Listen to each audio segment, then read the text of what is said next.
Big guest here today on the Crypto Natives podcast. Somebody that I've been following for quite some time and is also a leader in one of my favorite aspects, and we could say growing industries within the NFT space, which is the NFT archeological movement. I'm here with Adam McBride, who is the host of the Adam McBride podcast and the NFT archeological, I guess we call him pioneer. He's got his own little group, and everybody's kind of formed around him and offering all of the quote unquote alpha. And he's also a recent author of NFT Ape, which is probably the best name you could have had unless you put GM right in the beginning and said GM NFT Ape. So Adam, thanks for coming on and hanging out. Appreciate it, man. I think what you said there is small is what we are right now. It's just up at the NFT NYC, convention. And when people are like, well, what do you do? And I'm like, well, I'm an NFT archeologist. They looked at me funny. Then like most of them had no idea that NFTs were even on like Bitcoin or any of these early chains. And I realized, oh my God, not only are NFTs early, but this little sliver of the NFT community is beyond early. There may only be 2,000 of us in the world who believe in this space right now. It's absolutely insane to me because I was also at NFT NYC. I think there was it Pixel Map or Pixerium? It was one of them that had the stage for 10 minutes or something like that. Yeah, Ken from Pixel Map. Pixel Map was, of course, one that I rediscovered, but Ken's a great dude. And he had the stage briefly. Trust me, I tried to get in as a speaker. They were like, no. They had 8 million speakers. They had zero, what I would call NFT archeology speakers, zero. Yeah. And so we'll see next year. I think next year we'll have our own little space. I think so too. And then maybe even our own little conference. Something I realized at NFT NYC was that the marketers are kind of taking over the space at this time. It's the people who've all moved from Instagram, who were whatever. They were stock traders or commodities trader or whatever they were trading before or something, have now kind of moved into like, ooh, NFTs, the new space. And they've moved into NFTs, which is fine, but they're basically doing the same thing again. And it's just like, it's the 3 a.m., TV show, learn to buy real estate, no money down type stuff, which I'm not really, that's not my bag. Yeah, well, I guess you could say that the 2,000 of us are front running history, which is as weird as it sounds. It's such a crypto thing to say. Like I tell people, look, man, there's a very real possibility I'm wrong, and what I'm talking about, my thesis for the future, is wrong, and all these old NFTs that I'm buying and holding are basically worthless. Like, that is a possibility, and I tell people that, before they buy anything, understand that that's a possibility. But there's also a possibility that we are holding something that in a decade or two is held in high esteem because we're at the start of what I believe to be a revolution right now. And so that's exciting. I couldn't agree anymore. So this leads into the book that you just wrote. And just for a disclaimer, I opened it. I got through the first 4 chapters per se. And the first chapter is literally Mooncats, which is on my shirt and something that I'm heavily involved in. And I think that rediscovery story is very similar to the Bitcoin story itself. But the book also ties into your past history. And from what I got up to, you created your own blockchain at some point in your time just for experimental purposes per se. Let's dive in to see who Adam McBride is and then the inspiration behind the book. Sure. Who I am, it's changed and moved over time, right? I guess, what I've learned is that I built up a certain kind of grouping of skills that just all kind of magically came together in March when that Mooncat thing happened. When the Mooncat rediscovery happened, it was like everything that I've worked for my entire life and worked at my entire life magically came together. I don't know how to explain it other than that. People will say, oh, success is like this mix of you kind of just have to be ready for it. And that's really what I cannot only say that that's true, because I've done a whole bunch of different stuff. I've had businesses. My wife and I have had successful businesses. We've sold businesses, been successful. But all the things I was working for, this kind of like, I've been doing podcasting for years. I've been doing YouTube's live shows. I've been writing all these kind of things came together when that Mooncat rediscovery happened, where I actually now have a career as this NFT archaeologist because I completely love what I do, and communicating with people with all these different skills, just like it just all worked for me in that moment. And Mooncats for me was like that, the match that lit the fire. This idea that there are these things of value sitting there just waiting to be rediscovered was so enticing to me that, yeah, I've dedicated the last eight months of my life, 12 to 15 hours, 18 hours a day, sometimes just diving in and trying to find more. Yeah. And you and the community that's formed around you seemingly are uncovering so many projects. It seems like weekly. I talked about this a few weeks ago that I thought we were at the end of being able to rediscover something on a blockchain, right? There has to be an end at some point, but as the project's now, it's literally unlimited because we're going into the future. And for the context of the Mooncat rediscovery, from the analytics, it says there was almost 7,000 people who were trying to get in and claim those 20,000 cats that were existing. And I had a similar story to you, where my first business 4 years ago was an antique store. And so I sat around, I first uncovered or figured out what NFTs were for Hashmass, which was in January, but nothing really spoke to me. But then when the Mooncat rediscovery happened, at the time it was the second oldest NFT, which now is just hilarious because now it's probably the 22nd oldest NFT. But it kind of like really sparked this NFT archaeological movement to go through the uncovering of the blockchain. And so my question is then, like, are you the one that is searching through the transaction history to uncover some of these projects? Is it the community? What is kind of that process to figure these projects out? So definitely at the beginning it was me and a friend who I met on Twitter, literally just us two working together. And we were just, at that time, we were researching basically using Google, Reddit, just search tools, right? Searching that way. It moved from that. Basically, I think as a community, we've kind of churned through all of those. And like I think I've told before on podcasts and shows and stuff, like we found so many back then that just didn't fit this like Mooncat model. So, being that Mooncat and then Cura cards the day later were rediscovered, and they kind of had working websites, even though you couldn't purchase or get the NFTs through the website, you could see the NFTs, right? You could understand it very easily. You just had to interact then with the contract. So we were looking for like that model specifically.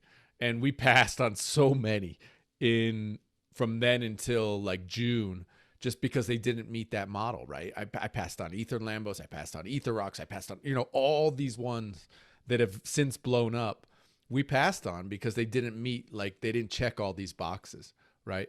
So it's moved from that to kind of anything that has like interest being kind of rediscovered. And I put like Ether Lambos in that category, right? To now, what I deal with now mostly are, I'm actually even being approached, but either I find them and then reach out to them, or I'm approached by the developers themselves who basically have the project, but recognize that without kind of awareness, it's dead in the water. And there are plenty of them that you might have seen where they put out tweets, hey, we're here, and nobody cares because they haven't told the story. They couldn't tell the story of what they were about in 2017 or 2018, and they still can't tell the story. So they reach out to me to try and kind of tell this story and why their project was important, right?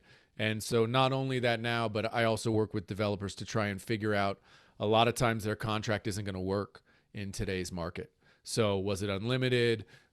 Was the pricing all messed up? We had that trouble with Ken and Pixelmap, where we were seriously concerned because he was asking, 2 ETH. That was the price that was hard coded in the contract in 2016.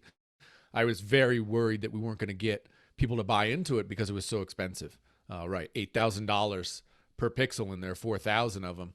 Ooh, that was going to be a rough sell. So we created this buy sell mechanism where he was basically buying them from himself and then relisting them. And we had a very successful launch by doing that. So they're the kind of these things that, like I said before, is kind of like all my experience in the past from business and running businesses and marketing and all this sort of stuff have come together now. And it's like this, I have this skill set, which I can bring to, developers or people who had projects in the past and help them relaunch them. So that's kind of what I'm doing now, which was different than before, where it was just kind of uncovering these things. Now it's because those have almost all been churned through and have been found. Now it's like kind of fixing these projects and then telling the stories behind them. Now that's what I'm doing now. Yeah, you have filled the role masterfully. I was telling one of my friends that I was interviewing you, and that in this new age, this digital age with crypto, nobody's turning to traditional media companies to tell their story. We're all turning to podcasters or community members, and now going through Twitter Spaces and some of these mechanisms. Let me just cut you, because I have one story within that. You'll see it in the book. It's the bad story. It's like the one negative experience I've had in the NFT space. And I did all this work for these people. I spent like 3 weeks going to relaunch this project for them. And we had agreed upon a compensation package for me to do this. And literally the day before, I'll ruin the book for you from that chapter, but literally the day before, they called me up and were like, hey, we want to renegotiate. And I'm reasonable, dude, whatever. Let's talk, figure it out. But they were basically like, we're going to give you 0. And we've never paid a marketing company this much money. And we don't need you. We'll just hire a marketing company. And I was like, wow, I found them. I told them about the NFT space. I basically woke them up to the fact that they maybe had something of value. But I said to look, without bringing it to light in a way that the community will accept, you're dead in the water. And they're like, we don't think so. And I'm like, I'm telling you right now, I'm telling you right now, you're passing up a huge payday with the way you want to approach this. And cutting me out, you're just being assholes, right? And they were like, we don't care. We're not paying you that much. We'll just hire a marketing company. And I was like, good luck with that, brother. And they literally lost like a $2.5 million payday. That next day, I'm confident. I had people who were psyched about it. The next day, they launched with a marketing company. And I still think they haven't maybe sold 10 of their stupid NFTs. You know what I mean? It's like, you can lead a horse to water, man. And you can try and I try to help people. And I've made people, very, very wealthy over the course of, bringing their projects back to life. And I'm super grateful that I've had the opportunity to do that. But that was a bad experience with people who didn't understand marketing and what the market was in 2018, and definitely didn't get it today. And it was sad. It's super disappointing for me. Probably sadder for them. Absolutely. Yeah. There's 2 points to that. First is that the traditional methods in the crypto world don't work. And even if you're somebody of status and try to enter the NFT space, you get shunned off immediately, right? Like a lot of people have been shunning off Jordan Belfort, not talking badly about him, and all these other ones who buy CryptoPunks and then all of a sudden drop a project a week later. Everyone sees right through it. Well, look, dude, we're in a space full of freaking smart people. Like, it is crazy. I don't know if you noticed it when you were at NFT NYC. Like, sure, there are a lot of kids who just made money, flipping, JPEGs, right? But there are a whole bunch of dude, I met like 10 people I would consider geniuses, at NFT NYC. It's just, there are so many smart people in the space. Obviously we're dealing with developers all day long and people who've built projects and stuff. And people just see through it, man. They just see through the phony. It just doesn't work in the space. I mean, it can, not to say some stuff doesn't get through, it does. But overall, this is just about as sharp a community as you're going to find. Absolutely. Yeah. You have the majority of the community who's lived by a computer. So they're not swayed by persona per se, because in a pseudonymous economy, it's all just text, which is ridden of emotions. And so this is kind of, and kind of what you were speaking on, what you're doing is something similar. I'm doing out in Vegas, where I'm building an NFT incubator through Native, which is my company.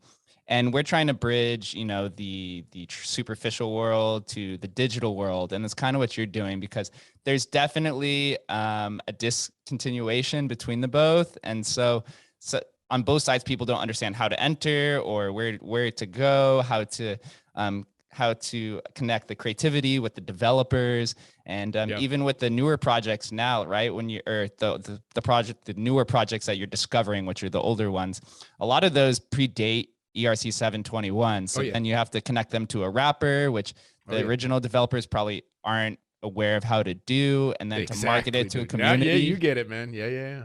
All these things. I mean, it's there's just a lot of pieces that need to be put in place and need to work effectively to relaunch a project successfully. It can be challenging. It's definitely challenging. I love that challenge, right? It's fun for me. But connecting this and connecting people to it. We're so early. You see it, I'm sure. I'm literally on my phone onboarding friends. I've actually now I was doing it one-offs at a time, and now I'm like, I've got a whole like Google Doc with literally the step-by-step to onboard somebody on the crypto, because it's like, how well, we're that early. And I do believe like the space as a whole needs to build to make that easier. Like it's got to be one button easy to get people into crypto.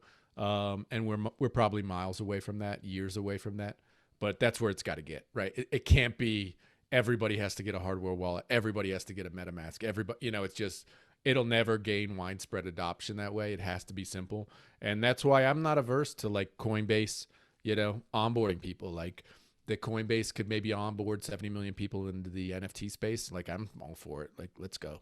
Yeah. They just came out yesterday and said that they believe their NFT section of their business is going to be larger than the crypto section of it, which I think speaks massive volumes. For sure. Well, I mean, like, let's see though. I mean, like they're a great company. They've got a great team, but whether or not they can pull it off is still very much in question, right? It's hard to build a marketplace website that people connect with, right? It's really hard. Yeah. So people are like, oh, OpenSea's dead. I'm like, not just yet. It could happen, but it's also possible that Coinbase falls flat on their face. Yeah, I think maybe we should collab on a vintage NFT marketplace of some sort, unless somebody's probably already working on it, which, is probably a possibility. But I do want to dive into the how to evaluate some of these historic projects, because there's so much context to everything, right? Are they actually first, right? Mooncats were second. Now they're like 22nd. Right. And it's like, what chain now, right? We have Ethereum, there's Bitcoin, there's Namecoin. I just read about another one the other day, like Hunter Coin or something like that, which is a fungible token for a game. What do you think is most important in terms of creating the most value for a historic project? Is it being first to something? Is it the chain that they're on? Is it having an existing community? What are your thoughts on that? I think the most important thing is emotional connection to their collectors. That's the most important thing. And you look at CryptoPunk. I just take like CryptoPunks is the easy one for everybody to understand, because everybody knows what CryptoPunks is. I know people who've sold CryptoPunks recently for, $1.52 million, right? It was like cutting off an arm for them. The money was life-changing, but for them to not have that as their avatar anymore was super painful for them. That's the kind of connection that NFT projects dream of having. And it's really hard to do, really, really hard. So first and foremost, though, if you can find a community, or if you feel like you're finding a project where the developer and the people involved in the community are going to feel anywhere near that, that's the most valuable. It doesn't matter the age, honestly. It really doesn't. But then you get the other factors that start to come in, and those, it's complicated, right? Age is definitely a factor, 100%. Age is definitely a factor. Did they do anything new or unique? That is a big deal, and I think Mooncat ticks a lot of those boxes. I also think, like, for example, Mooncats, just their place in history as kind of this rediscovery, which was so important for myself and a whole bunch of other people, places it at a different level. And, then you just start getting into all these details. Well, I mean, and details are endless, right? Is it the first on-chain generative, and then you just start going down rabbit holes, right? And all of that stuff is fun, and there's no right answers. It's all kind of just this mix of things which are important, but none of them is anything other than another point for a collector to kind of focus on why they connect or love that project or believe in that project, right? And so for me, like, Mooncats will always hold a special place for me, because that was, like, as I said, the best day of the pandemic for me. me and my kid mining moonscats, right? So they'll always hold a special place, and I'll always hold moonscats, right? And I think that's, at the end of the day, that's what kind of every project hopes for, is that kind of emotional connection with their collectors. Yeah, absolutely. I posted a Twitter thread a few weeks ago about historic projects, and I said that on Ethereum, punks are probably like the cultural project, and then on Bitcoin, it's rare Pepes, I think, have kind of taken that crown. And then if you move in either direction chronologically, you become farther out on the historic risk curve per Sure. se, if that sounds right. Yeah, it's an interesting way to look at it. Yeah.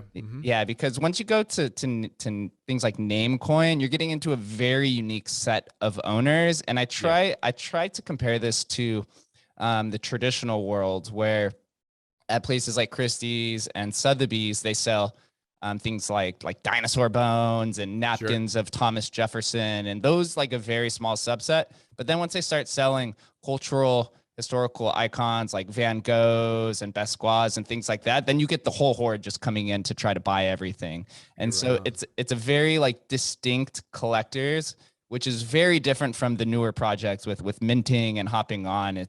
There's not nearly as much liquidity in historical projects, but the returns can be like astronomical.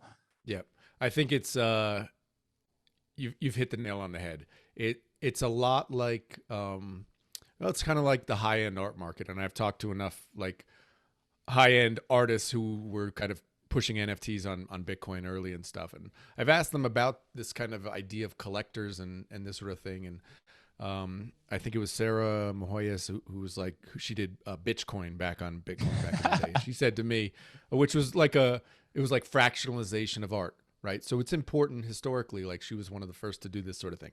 And I was asking her, because she was a traditional artist first, right?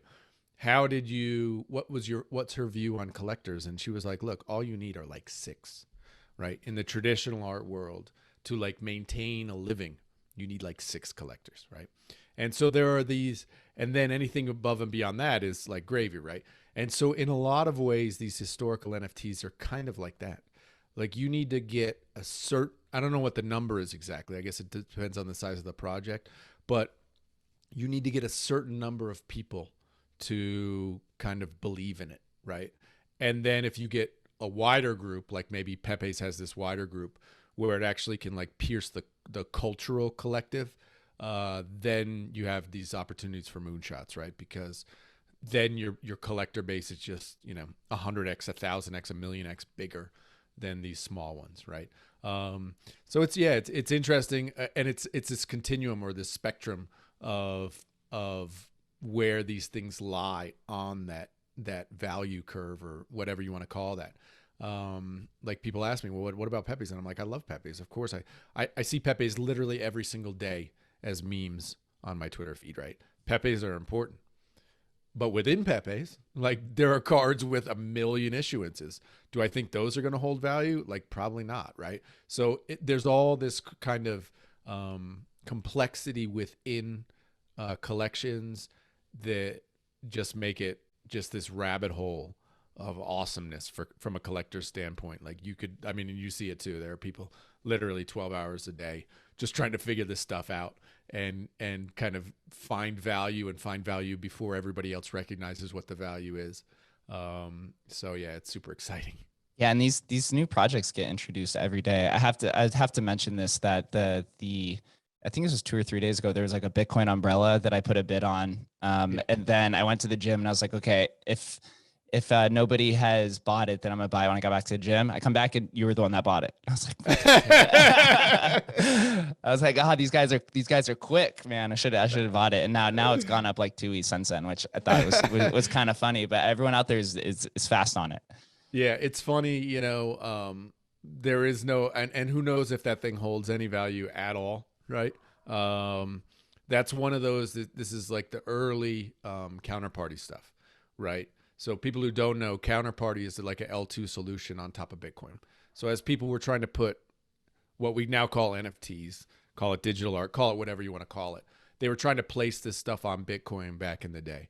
And these guys got together and built this thing called Counterparty, which allowed basically to layer NFTs on top of Bitcoin. And so there's been this run. There are literally thousands of these things. It was super easy to build them. So, I mean, it's building. It's like literally you just claim it. And so the first one called Test came out, I don't know, a few weeks ago. Meaning the owner of it, who had the entire supply, started to put them for sale. And so people started buying those. And a whole bunch now have come out as well. Umbrella happened to be one that people aped in on. And they aped in on because of the story. I don't think time-wise it had any significant, it wasn't super early. But it had this story of, and the guy, did like a Reddit post on it, where if you bought one of the Umbrella NFTs, you could trade it in for a physical umbrella, right? And so it was tying this digital to the physical that people liked that story. And they're claiming it's the first. Was it the first to do that? I'm hesitant to say yes, because I think there were some earlier, but I haven't dug in enough to know for sure. But still, Ape Adam here bought a couple in advance, just because, I know the way this works, man. And if you don't buy a couple, regret is coming soon. Oh, you know what I mean? I know does. regret, and I didn't want to regret it, so I bought a couple. Yeah, man, I'm still regretting the ninja suit. It was like 2 ETH when I was looking at it, throwing bids on it, and now it's at like 10 ETH, which is we'll get into that. But Sure. In terms of like some of these people on Counterparty that have created assets from 2014 and to 2018 or whenever it was, most of like you mentioned, most of the creators own the entire supply. And so when you uncover these owners, is there a negotiation on a burning mechanism to it, or how they distribute it, or do they just dump the entire supply out into the abyss and see what happens? Sure. Well, it's interesting. Some devs can do this by themselves and are quite good at it. And I give whoever, the dev is behind Umbrella. I think he was in the Discord the other day, actually, but I give him credit for the way he did relaunch Umbrella. Was actually really, really smart, by creating kind of telling about it first, and I mean, I think he had other people do it or whatever for him, but basically people brought this story to the Discord, to my Discord, and like, hey, this is something. I think it's interesting from this perspective, which was the story where you could trade it in for a physical item, right? This connection of what I talked about earlier. Is this the first, or did this do something new or interesting in any way, right? So this story, they were able to create this story, and then the dev who owned all the whole supply did this really, really nice burning of them to create this kind of value where people felt like, geez, if I don't get in, and this burn actually goes down where there's only going to be 300 of these things, I'm going to miss out. And they did a great job. They got me to ape, where I spent, I don't even know, probably an ETH on 2 of them, and, they did a good job. It's honestly what I would have recommended. And if I was running the relaunch of it, it's what I would have done. So they did a really nice job. Most devs don't have that kind of skill set, but they did. They did a nice job with it. Yeah, it really takes a team now.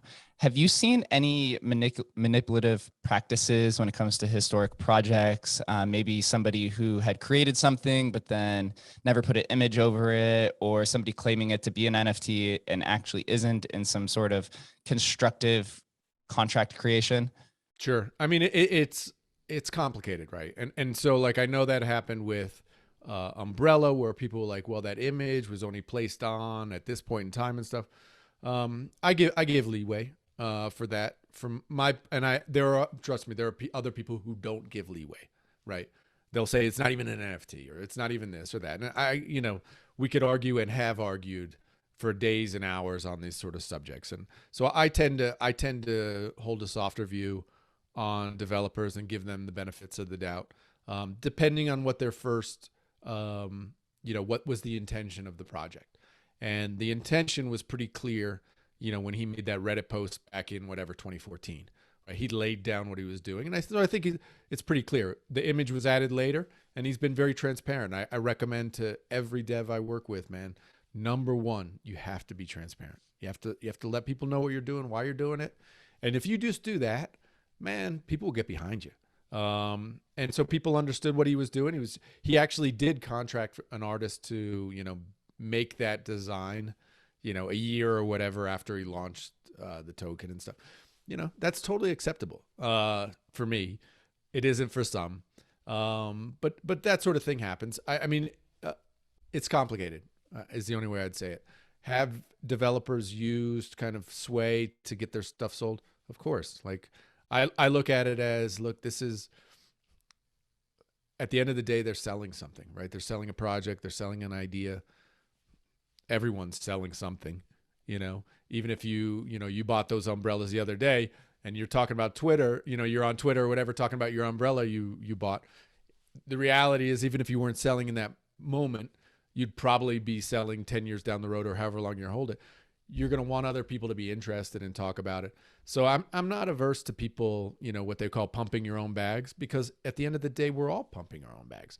I think it's time for us as almost a society to move past this idea of how somehow being magically neutral on stuff. Like, forget it. I mean, that kind of thing, like the old model with like stocks or whatever, where, oh, you can't talk. Right? They were just lying back then. I mean, let's be clear. Like when somebody would come on CNBC and it's whatever, Tim Cook from Apple talking about Apple, you don't think he's pumping the stock? Of course he is.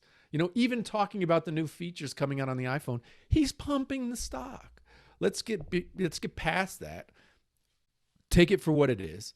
Be transparent about it and move forward. I'm more of that mindset. I'm ready to create a new paradigm where I just, by nature, I believe everything I read on any platform, I believe somebody's pumping their bags, and I'm fine with it.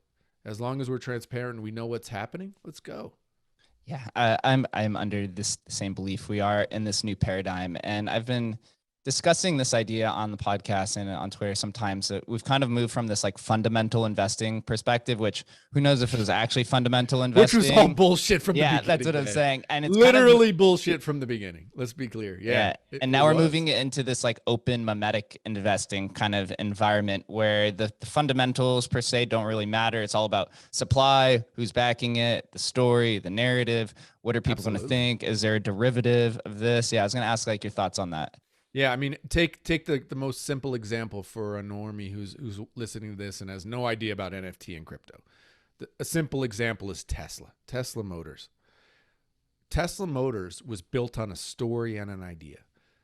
All of the money that moved into Tesla stock was simply based on the belief in Elon Musk, his story, and his idea.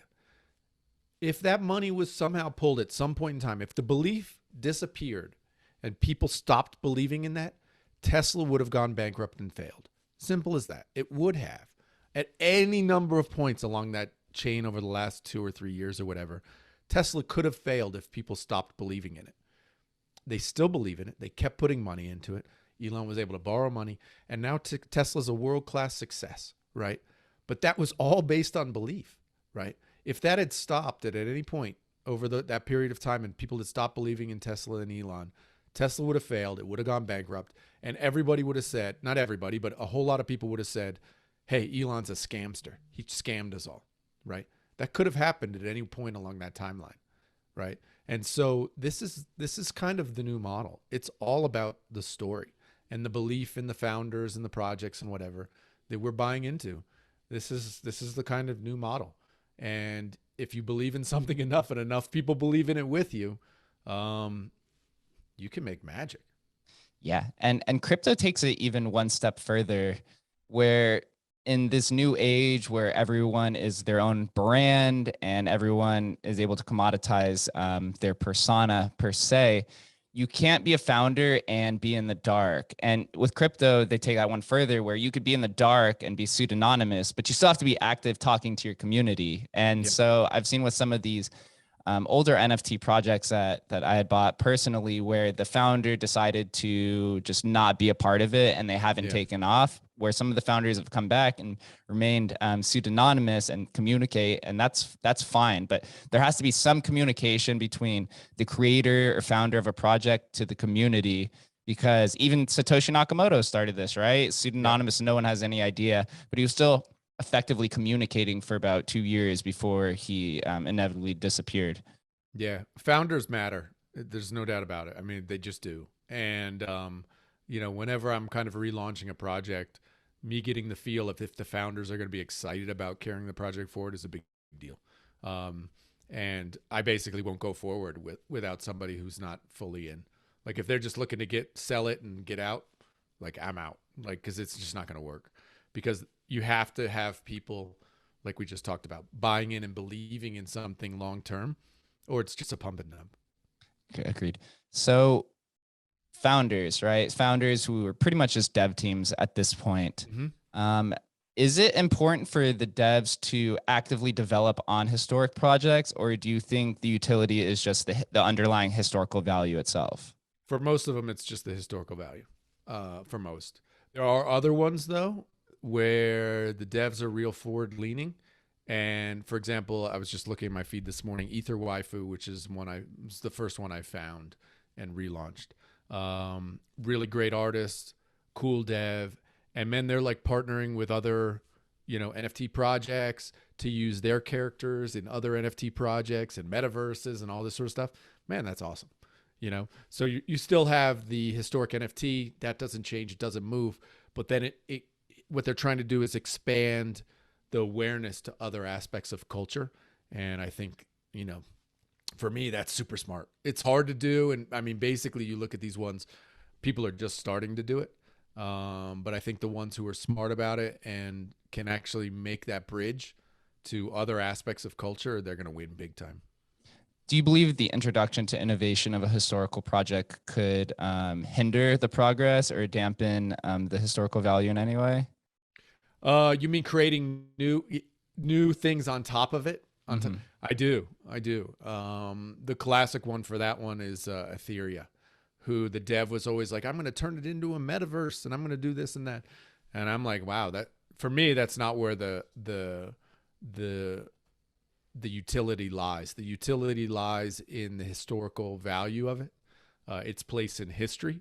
And that would be, I mean, that's why a lot of people push back on what he was doing, wanting to move forward with, something that the majority of the community was not interested in, right? The majority of the community was interested in it as a historical piece, right? So I equate it like in antiques, like whatever, you find a Ming vase, right?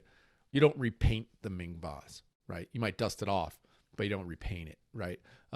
So in that way, whenever I'm talking to historic project devs, I say, look, you can do stuff on top, you can layer stuff on top, but the asset itself, you really have to honor that in the best way you know how. And I think a great one with that is like Ken from Pixelmap, like the website and everything. Like he brought it up, new modern standards. You can look at it on your phone. It's awesome, right?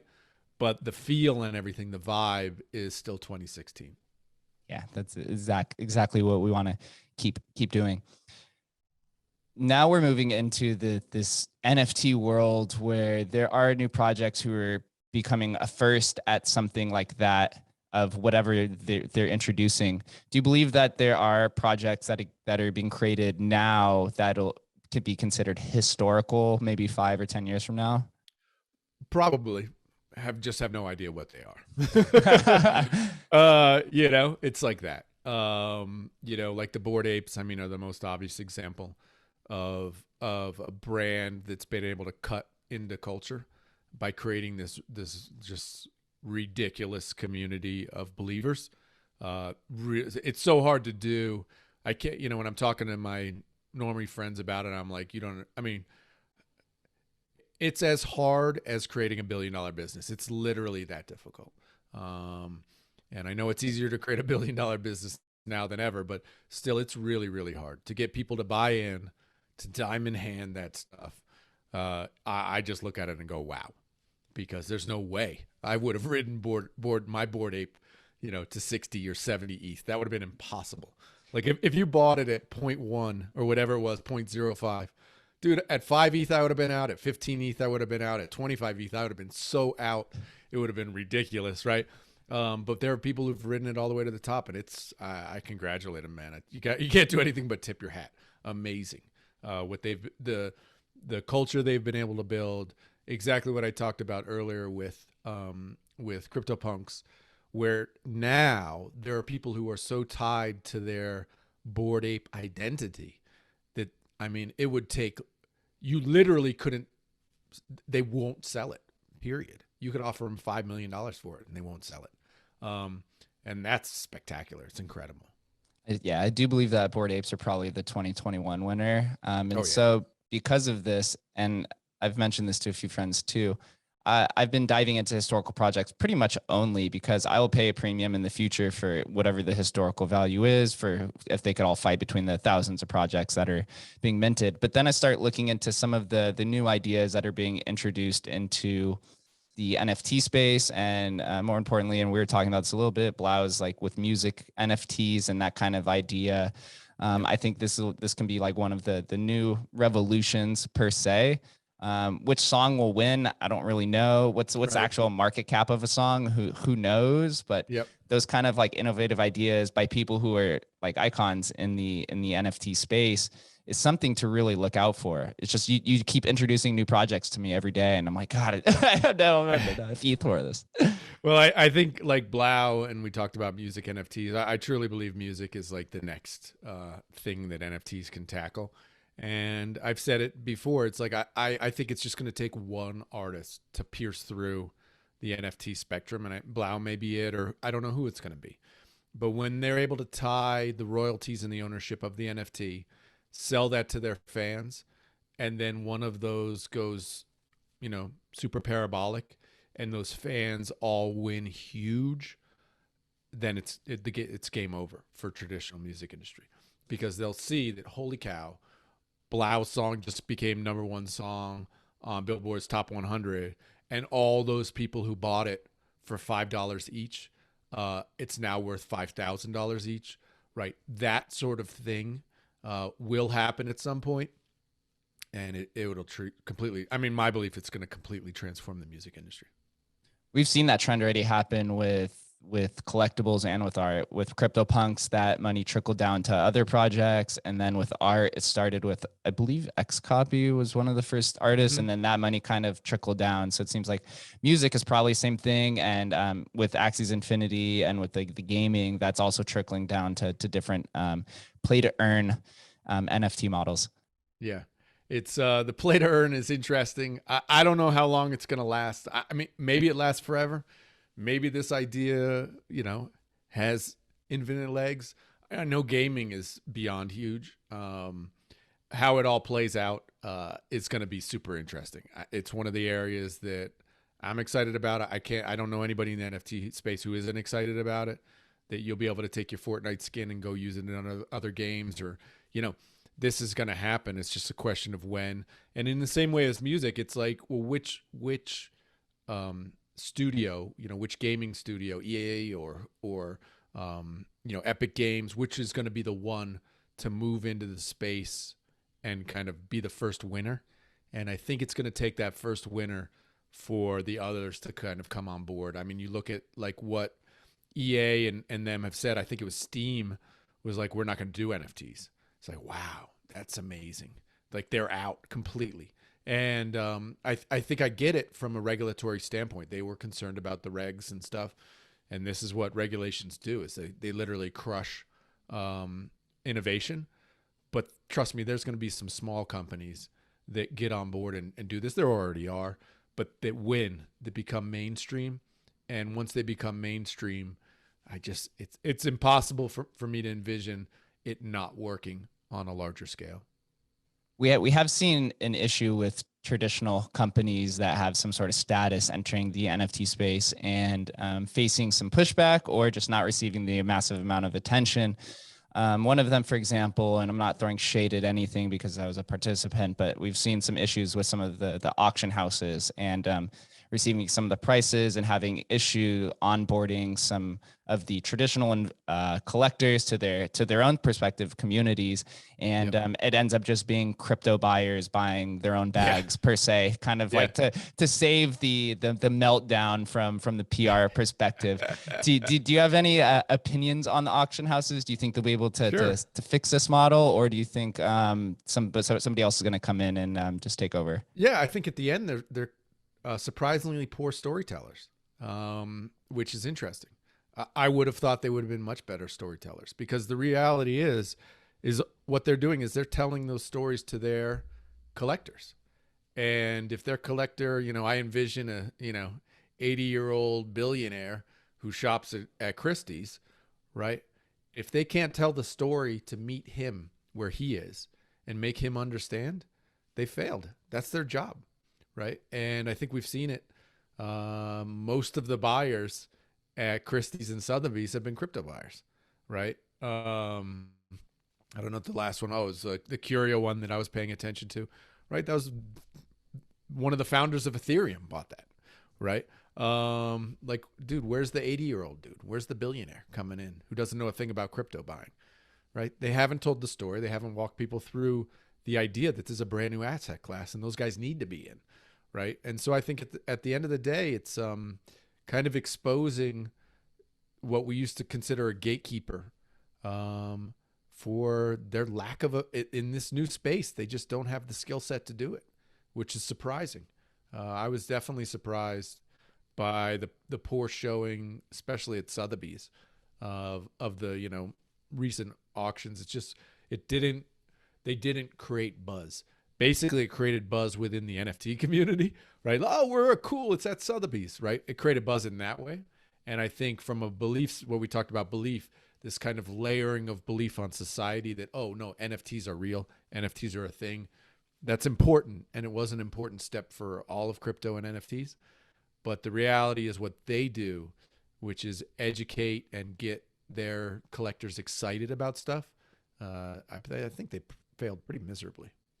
Yeah, unfortunately, that was the case, and I was one of the bystanders of that. And I don't dismiss that the buzz that was surrounded it helped my brand personally, so that I could come on, talk with you, and people can relate with me of the story. I love that. The price obviously didn't reflect it, and I was kind of saved by a community member from taking a massive loss, which was awesome to see. So in but that I think end, for you, it probably was good for you, like you said, clout and community within the crypto community, right?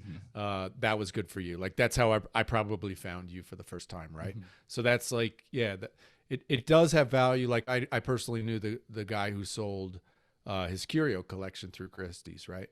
And for him, like he had the opportunity to sell it earlier through me. I was basically brokering a deal, and he held off. He wanted to sell it specifically through Christie's. And it wasn't about the money. He probably could have gotten near as much or more selling it privately, but he wanted that status and clout. It's a big deal. Yeah, those relationships, I do think at some point they'll probably fix it.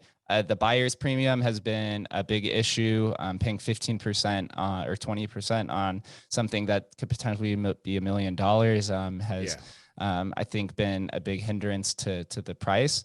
So diving in a little bit deeper into like the relics or the high end NFTs of every collection, do we need to separate them and have auction houses or glorify them? How do you think the future of the higher end NFTs of historic collections are sold? Yeah, it's interesting. I honestly believe that marketplaces as we know them are going away, believe it or not. I think that the OpenSeas or the Coinbases of the world, like we're so used to this model, but the reality is that somehow in the future it's going to be a decentralized exchanges where these marketplaces don't necessarily exist. OpenSea as itself change or morphs into something else, but the idea of you just go to OpenSea to find stuff, I believe is going to be gone. And how that looks or what that entails, I'm not exactly sure. But I do know that people are building decentralized and already released them where you can buy and sell stuff in a decentralized manner. And I think that's the way of the future. It just becomes the point then of discoverability. How do you find out about stuff? And that's where people like you and me and everybody else literally everybody in the community becomes the informer or how you find out about stuff, which is reality. That's the way we work now. I mean, who goes to OpenSea to browse? Nobody browses. You go to look and find stuff you've been told about, right? And so how that moves in the future, I think that's kind of like where it's going to go. That's my feel on it. I do feel that as well. So there's two things in the NFT space that need to be figured out first. How do we value these to put them on these exchanges, these centralized exchanges? I know, I believe it's Upshot that's trying to do like crowdsourced NFT valuations through whatever mechanism they have. Right. And then the borrowing and lending sector, I think, is going to be hot once that can be solved. Because if I could take a CryptoPunk that's worth 400,000 and then borrow 300,000 against it for leverage or to buy a house or whatever it is, that's just going to open up so much liquidity. And at NFT NYC, I think borrowing and lending and the merge of DeFi and NFTs was like probably the most common panels across the 3 days that they were speaking on. Yep. A lot of people way smarter than me tell me this is happening, and it's not even like, oh, is it going to happen? It's like, no, this is happening. It's just a matter of when and how much money is thrown into it. And it gets me excited. And I think it gets the whole community excited, because what you understand is that, I talk to people who are basically Wall Street type guys, and they're like, if you remember when, I think it was like 3 Arrows Capital, whatever, came in and bought, the floor of punks. And I don't know, they maybe bought 20 punks in 5 minutes, right? And everybody went crazy, and they spent whatever, $20 million doing it. Okay, imagine that, but you throw a zero on it. So it's not $20 million, it's $200 million, right? Or $2 billion. What happens to markets when that takes place? And I think this is super exciting. Obviously, if you're a holder of NFTs, you're excited about that. But it still does create this issue of like, okay, well, which ones do I buy? Which ones do I position myself at now? If this money comes in later, where's the smart money going to go? And that's complicated, man. And anybody who thinks, oh no, just buy art blocks or just buy CryptoPunks, you might be surprised. So I don't know, I don't have the answer. And honestly, your guess or anybody's guess is as good as mine. Yeah, that's something that I've been pondering as well. As I spoke literally in the beginning, I thought we were at the end of uncovering all these historic projects. And I did believe that once we do get to the end, the large capital allocation is going to be channeled into probably a handful of projects that everyone believes is going to have the largest return, which I think CryptoPunks has kind of like sealed that deal. Rare Papes is probably next.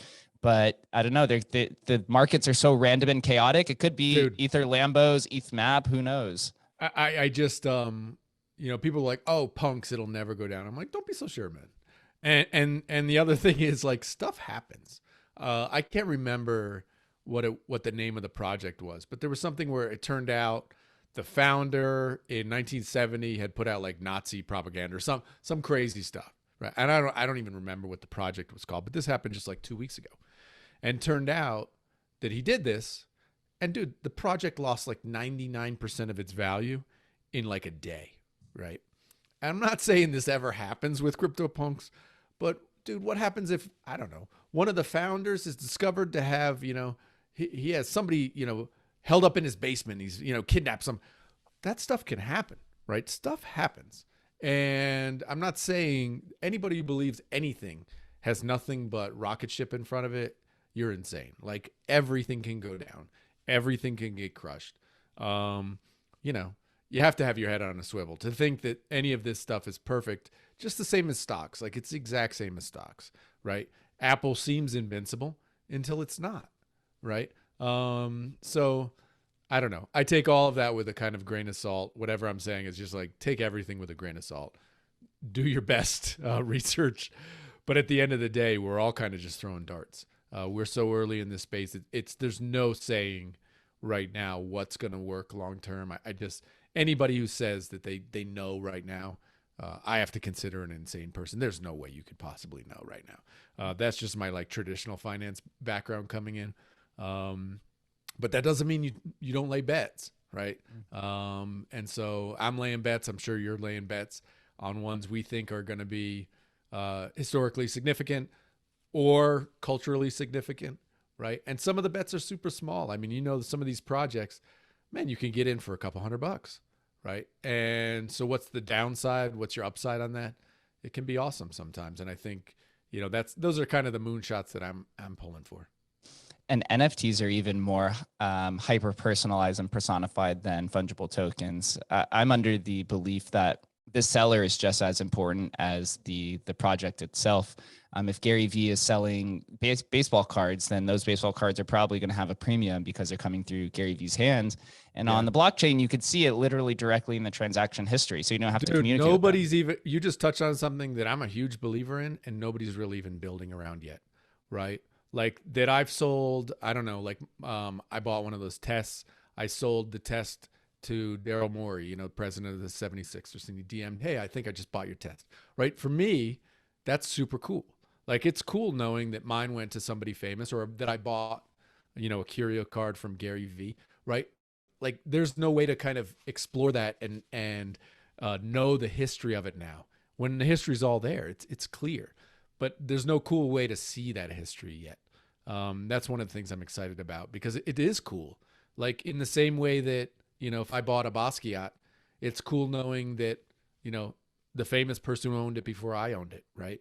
You know, it's cool, that lineage. And that really hasn't been explored yet with NFTs, but it's coming.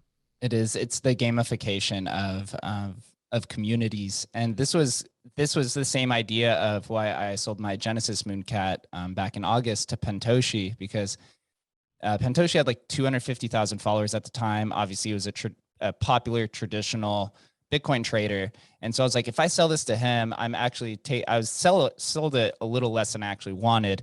But I'm like, now I'm putting the project in front of 250,000 people. And now he could be referenced whenever as the holder of this project. Right. And he's tweeting about it and talking about it and becoming more invested. And so there's so much more than just the monetary exposure. You have to have the culture exposure as well to grow these projects. Absolutely. People would say, hey man, you're pumping your own bags. But I mean, that's the reality is that's what you're doing, which I literally see nothing wrong with that. What you're trying to do is you're gaining awareness. So the rest of your holdings, are maybe more valuable in the future. There's literally, for me, there's zero wrong with that. That's just smart. And I've done lots of that, you know, on lots of different stuff, where I've either gifted, and people do it all the time. I'm sure with you too. They'll gift you NFTs, you know, because they want it. They just want it sitting in your wallet, so they can say, hey, look, my NFT's in McBride's wallet, right? They'll literally do that with the hope or the dream that you're going to say something about it, right? But certainly other projects selling for less just to get it in the right collector's hands.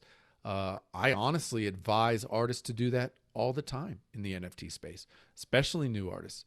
I'm like, don't try to sell your art. What you do is find the collectors who you want to collect your art, and then basically give it to them for free, because you want them to feel whole. You want them to feel like, wow, they got something of value way before anybody else maybe even knew about it.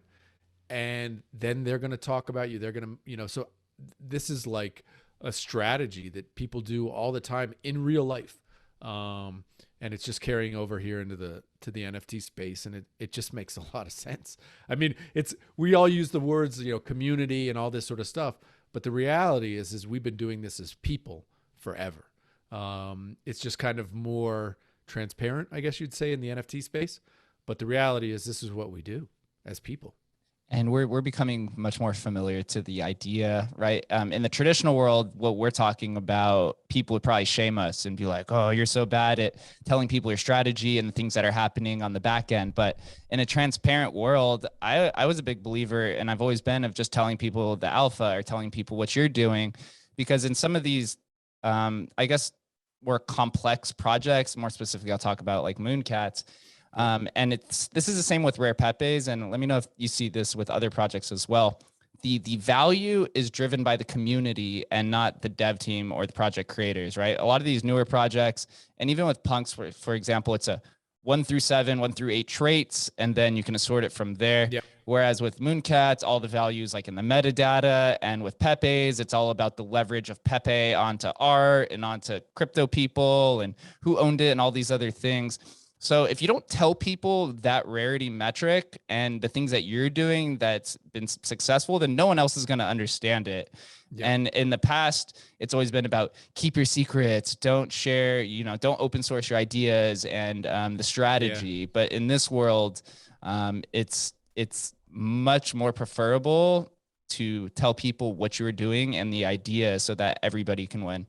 Yeah, I agree with that. And I learned that kind of early. Even when we relaunched Ether Waifu, it was like, I don't know who maybe it was the Curio one where I can't remember who I read about Curio, but he said in his like Medium article about like how to claim your Curio cards or whatever, at the bottom he's like I claimed 3 because I'm not a dick, right? It was like he could have gone and claimed all, right? But he claimed 3, right? And he was letting us all know that we could go claim as well, right? And that's something about that really struck me. And every one I've done since then, every kind of rediscovery, I've tried to follow that same model where I might grab a couple or a few, but I'm transparent. I'd say how many I got, because I think the community really values that transparency. I've seen the opposite of it, and I can't say I like it. I've seen it. Basically, there were some guys who realized what was going on with Namecoin and went and claimed all the NFTs that were on Namecoin, like the early ones. They just went and they literally claimed 100% of them. And then, so basically completely control the market, and have been able to sell a lot of them for big money because they've been able to kind of, convince people that, hey, these are so historically significant, let me charge you, 15 ETH for a Twitter egg, right? And they've been able to do that. And obviously they've gotten rich on it. I'm not saying, hey, but from a community perspective and from like the vibe of the NFT space, a lot of people are just like, man, these people are just dicks, And so it definitely, these are all kind of anonymous people, so I guess it doesn't matter for them. For me, as like a real life person, I think it would kill my brand, man. I think it'd be dead in the water, Yeah. It just doesn't. And for me, it doesn't, like what I've been doing, that just works for me, emotionally and ethically. It just feels a lot better. And yourself, you just get the love of the community and stuff. And that is worth more than money.